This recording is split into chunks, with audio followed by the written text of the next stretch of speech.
Good evening. I am Gajanan Vadeyar, TGT English, JNV, Uttara Kannada, Karnataka. Today, in this class, we are going to make an effort to understand the lesson I Want Something in a Cage from Class 7 Supplementary Reader. As you know, here I have written an important character of the lesson, Mr. Purcell, who was the shop owner, and he is going to meet a stranger. He's going to meet a stranger who has just now been released from the jail. So, Mr. Purcell was having a pet shop and he dealt in the sale of dogs, monkeys, fish food, bird seed and cages for the pet animals. Cages for the pet animals and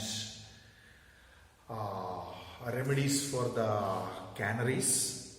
So all these things he was selling, and his appearance was somewhat strange. He used to wear a pair of spectacles and he was little fat. His stomach was like melon, and he thought that the spectacles he used to wear that gave him an intelligent look of an intelligent person.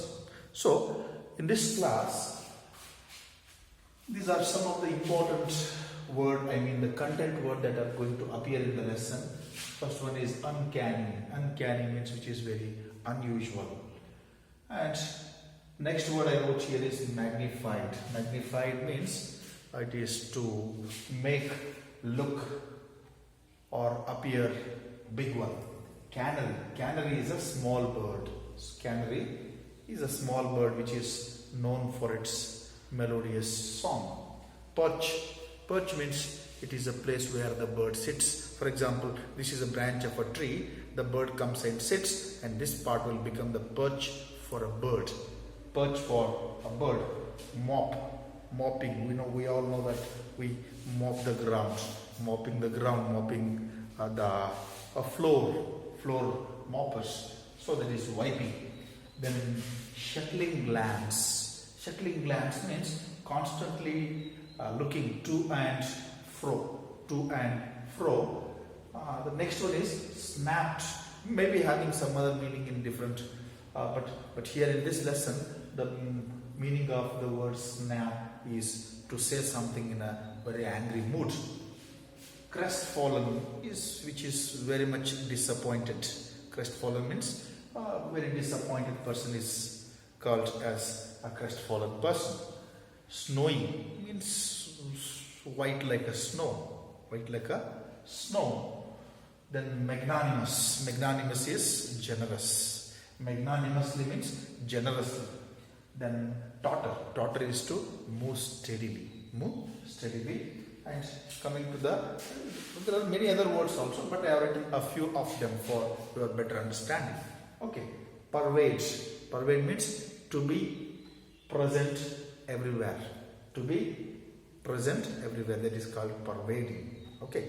So let us make an attempt to understand the lesson. As I have already told, two important characters. One is the shop owner. Name of the shop owner is Purcell. Mr. Purcell. And to his shop there comes a man. His name was a name we do not know, but he is referred as a stranger in this lesson.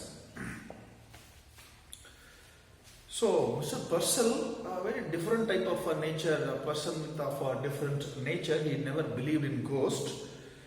Did not believe in ghosts. Nevertheless, the man who bought 2 doors and his strange act immediately thereafter left him with a distinct sense of uncanny, as though behind his departed customer there had lingered a musty smell of an abandoned haunted house. So one day what happens here, he was sitting in his shop. Already I told you he owned a pet shop. Sitting there on that particular day, there comes a customer. He comes and he came to the shop and he bought a pair of dove. Dove happen. I think all of you know dove happens to be the bird. So what happens here? He bought a pair of bird and he left the shop. He went away from the shop. But after the departure of this man, the shop owner began to feel very strange, very uncanny, and he felt very strange, and he began to feel that he is there in the haunted house. Haunted place means haunted. It is a place where the ghost or any spirit lives or visits very frequently. That is called haunted. He began to feel like that.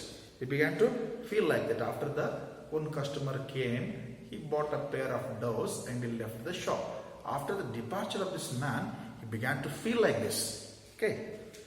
Mr. Purcell was a small fuzzy man, red cheeks and a tight melon stomach.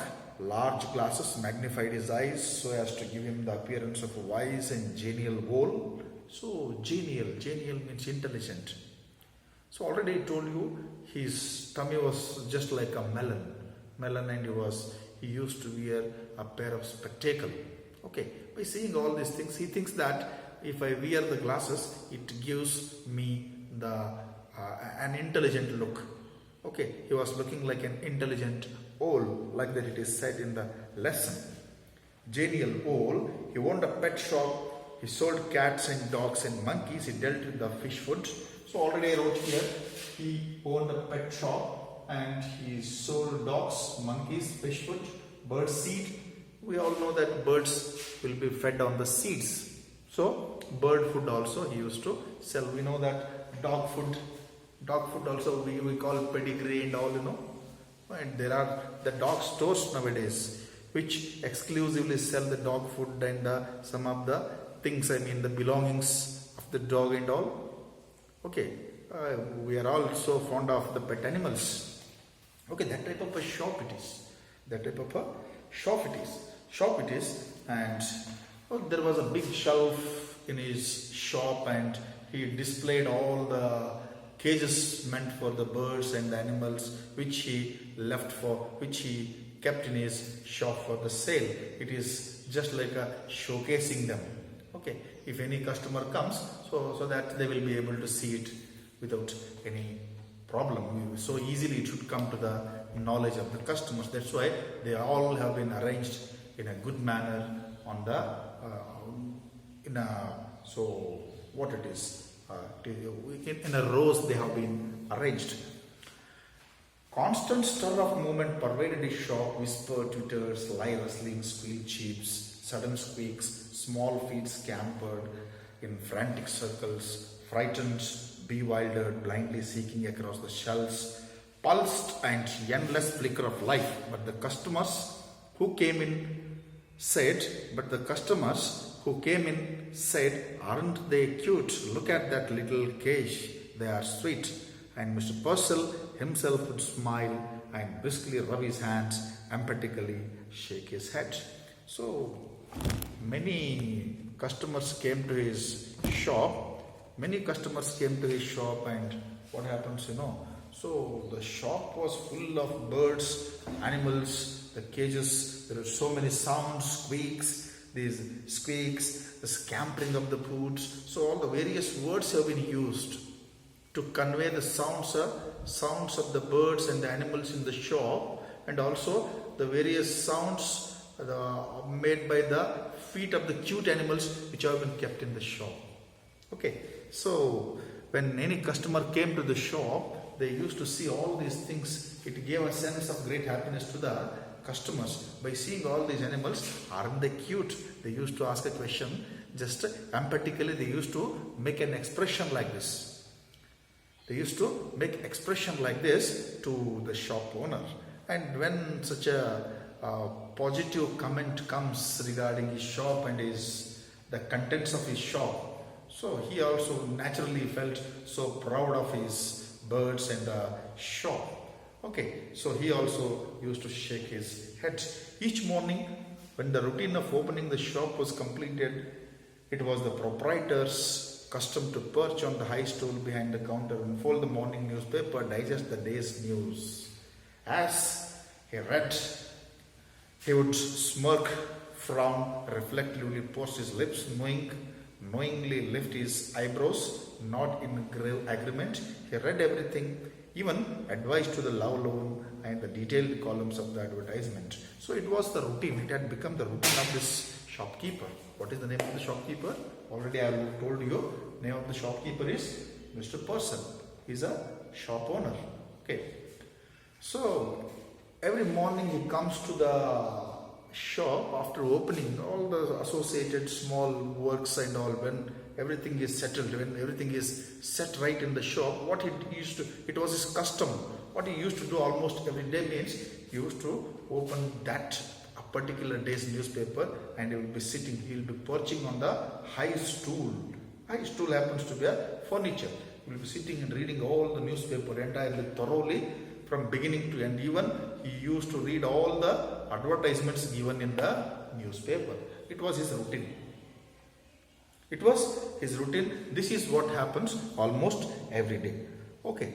So each morning he is, after opening the shop, whenever he felt that it is a leisure time for him, when there were no customers, at that time he sat and read the newspaper so patiently. Sometimes he used to read everything, including the advertisement given in the newspaper. Even we know that every day so many advertisements will be given in the newspaper like that. Okay, so he used to read even the newspapers as well. Okay, so now the writer is going to speak about a particular day. It was a rough day where there were no any customers in the shop. And a rough day in the sense the climate was somewhat different and the wind was blowing, and it is said that very less number of customers were there. It was a rough day. A strong wind blew against the high plate glass windows. Smoke filled the wintry city and the air was grey with thick frost. Having completed his usual task, Mr. Purcell again mounted his high stool and unfolded the morning newspaper. He adjusted his glasses and glanced at the day's headlines. Chirping, squeaking, moving, vibrated all around. Yet Mr. Purcell heard it no more than he would have heard the monotonous ticking of a familiar clock. So that day also he came to the shop, opens the shop. Once the shop is open, he takes the newspaper. He sat and began to read the newspaper. His shop means various birds and pet animals were kept. So many sounds were there, but he was not able to hear any sound. Mr. Purcell was not able to hear any sound. The reason is he was in the shop since so many years. He got to it. He was adjusted to it. He never thought that they are making so much of noise. Understand? So over the period of time, he had fully adjusted to the sound of the birds and the animals in the shop. Okay, so this is what happens there.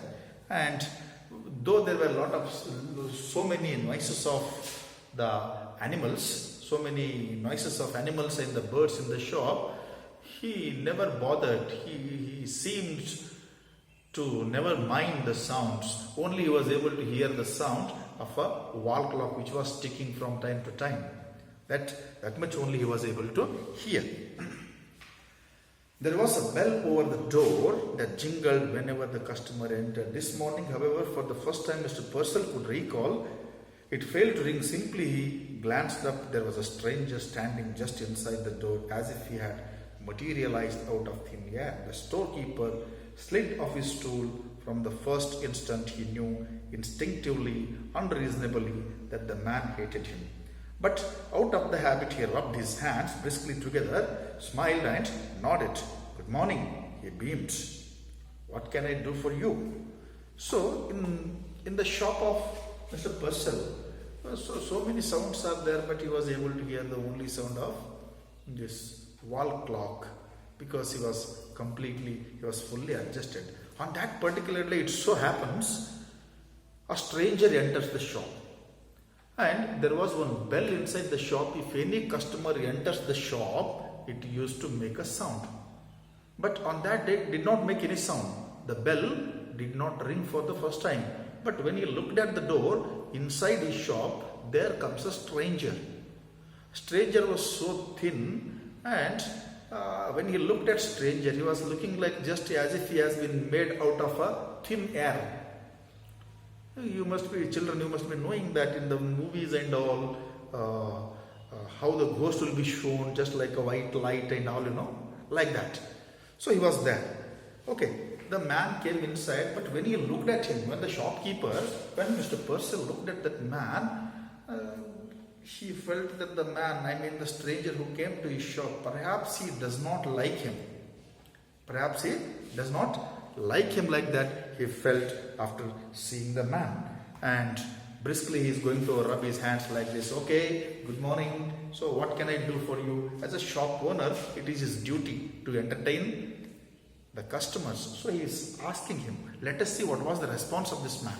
Okay, let us see what was the response of this stranger who has come to the shop of Mr. Purcell. Let me remind you once again, Purcell was a shop owner who used to run one shop for selling the pets. It was a pet shop. The man's shiny shoes squeaked forward. The suit was cheap, ill-fitting, but obviously knew he had shuttling glance and close-cropped hair. Ignoring Purcell for the moment, he rolled his gaze around the shadowy shop. A nasty morning, volunteered the shopkeeper. He clasped both the hands across his melon stomach and smiled importantly. I see by the paper we are in for a cold spell. Now, what was it you wanted? So already the stranger came inside. Already this man greeted the shopkeeper, tried to speak to him, but he did not respond properly. So once again he is making an effort to talk to him. And he is saying that, okay, you came to my shop, come on, tell me what do you want? Come on, tell me what do you want? And he is also saying that, okay sir, I think it's getting so cold outside. We are in the cold spell of the weather, he is saying. Cold spell of the weather, he is saying. And the man who has entered the shop, he was wearing the shoes and he was wearing a suit which was not very expensive. It was a cheap one. And it was not properly fitting to ill-fitting. Ill-fitting means it was not the cloth, it was not very much suitable to his body. Okay. And he was shuttling his glance. Shuttling his glance means looking here and there like this. Here, there, he was looking time and again in one corner, the other corner, to the birds and the pets which have been kept in the shop. And so he is trying to speak to him. Already he said, good morning, but there was no response from the stranger. Second time he says, nasty morning. Nasty morning, because it is very cold, he told. The man stared closely to Mr. Purcell as though just now aware of his presence. He said, I want something in a cage. So he is asking, what can I do for you? What do you want? For that, for the first time after a very long time, stranger speaks, I want something in a cage. What does he say? You want something in cage. Something in a cage? Mr. Purcell was a bit confused. You mean some sort of pet? Something in a cage means you meant to say that you want to buy some sort of a pet? He's asking. Okay. I mean what I say, snapped the man. So you want some pet means at that time, this man snapped. Snap means already I told. Second time he told, very angrily, yes, what I meant means what I told, that only I meant. Okay, he's saying something in a cage. Mr. Purcell was a bit confused. You mean some sort of a pet? I mean what I said. Snapped the man. Something in cage. Something that is small. I see. Hastened the shopkeeper, not at all certain that he did. His eyes narrowed gravely and pursed his lips. Now let me think. A white rat. Perhaps I have some very nice white rats. Very nice white rats? No. Said the man. No rats. Not rats. Something with wings. Something that flies. No. It means you want to buy rats, asking, but he says that no, it's not rat. Something small which has got a wing and which will be able to fly, he is saying. So I want something, that type of a creature in a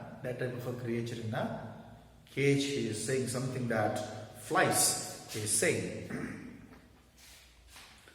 No, said the man, not rat, something with wings, something that flies, a bird, exclaimed Mr. Purcell.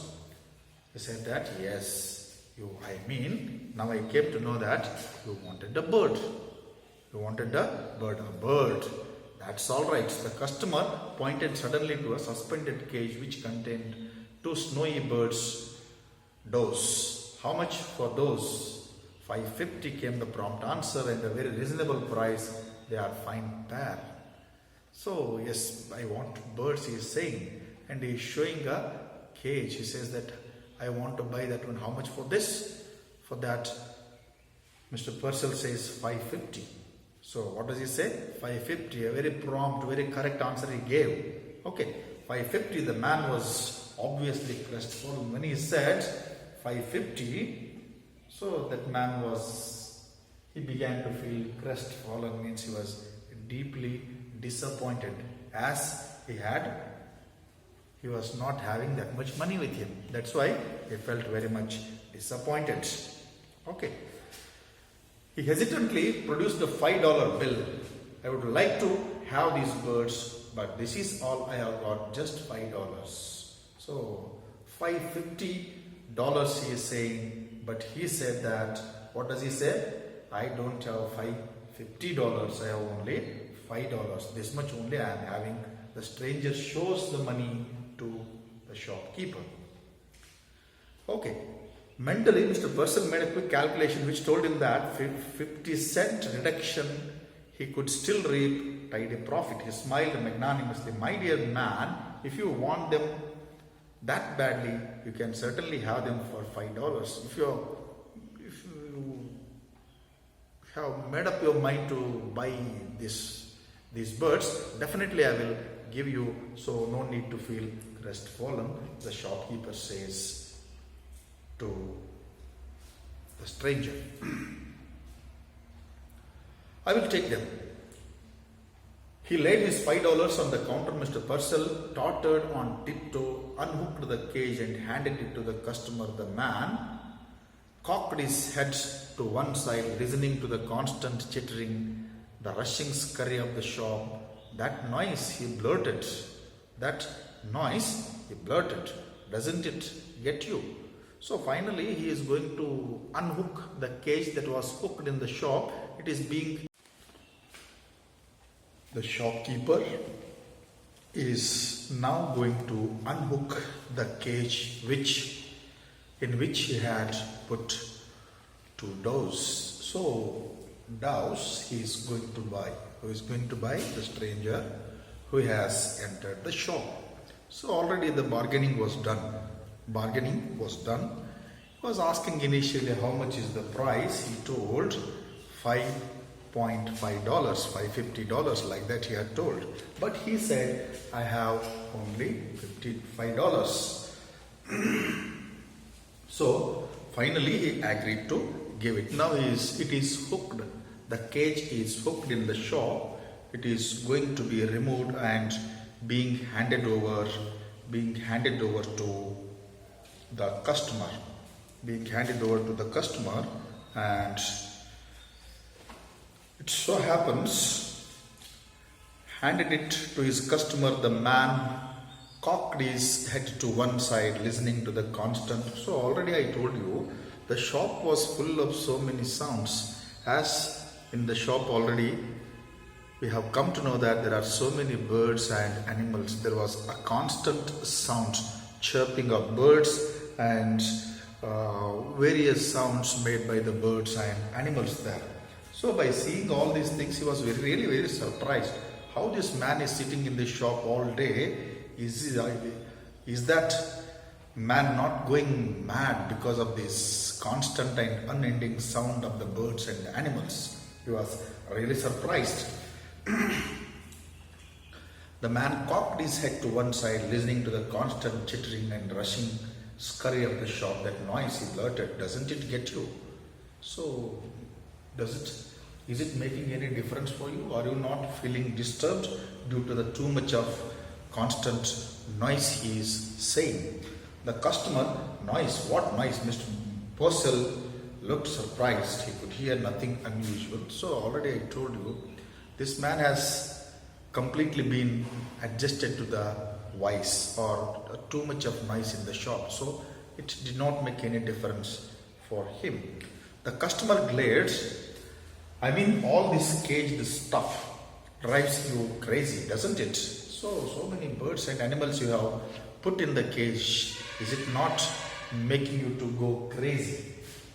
Is it not making you to go crazy? Because of too much of sound certainly makes some sound, some nuisance.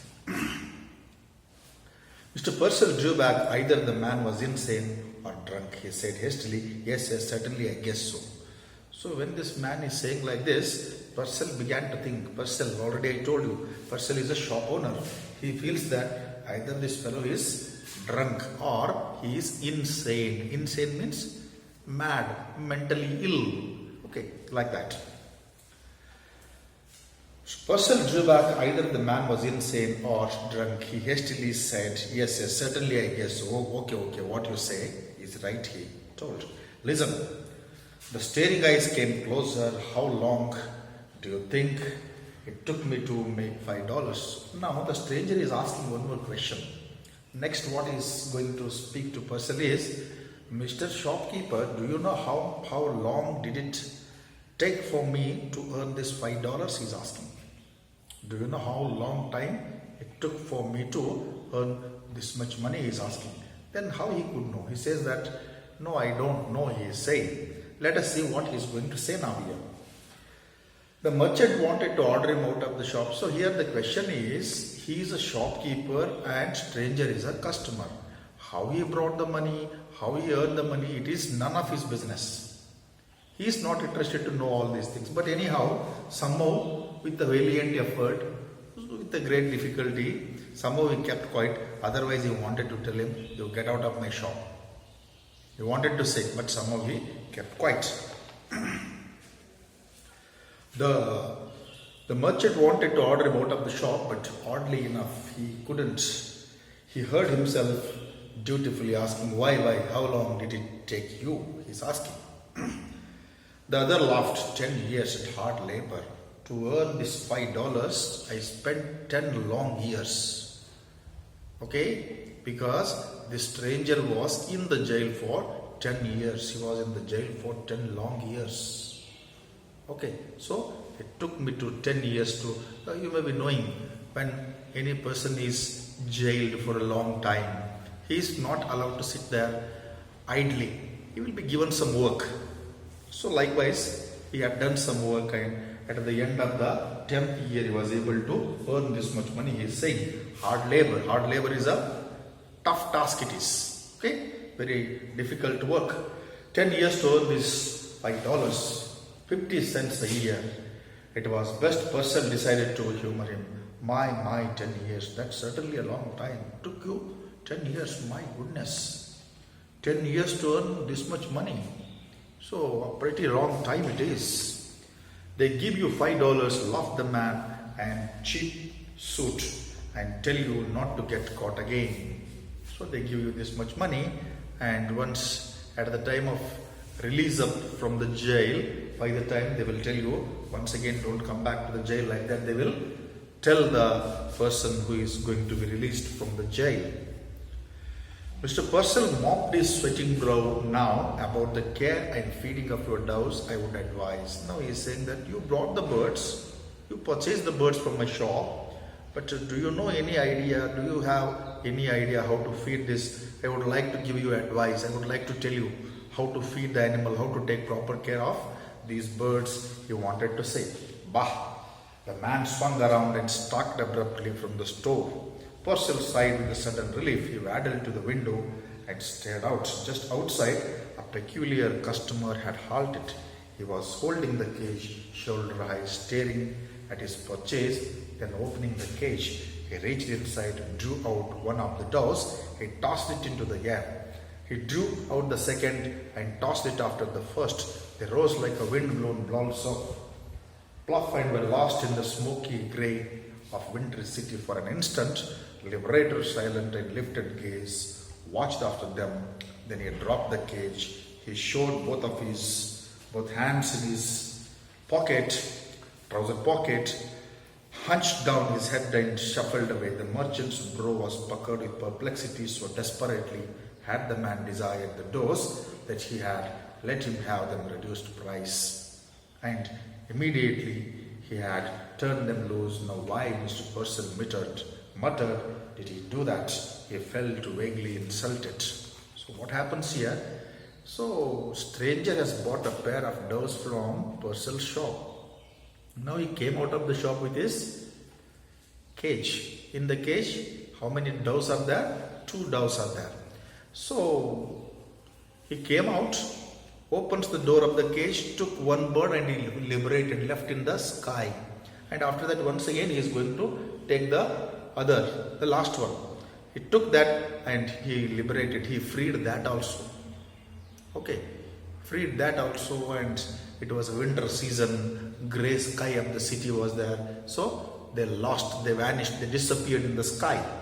So what this man was doing, everything was being watched by the shopkeeper, Mr. Purcell.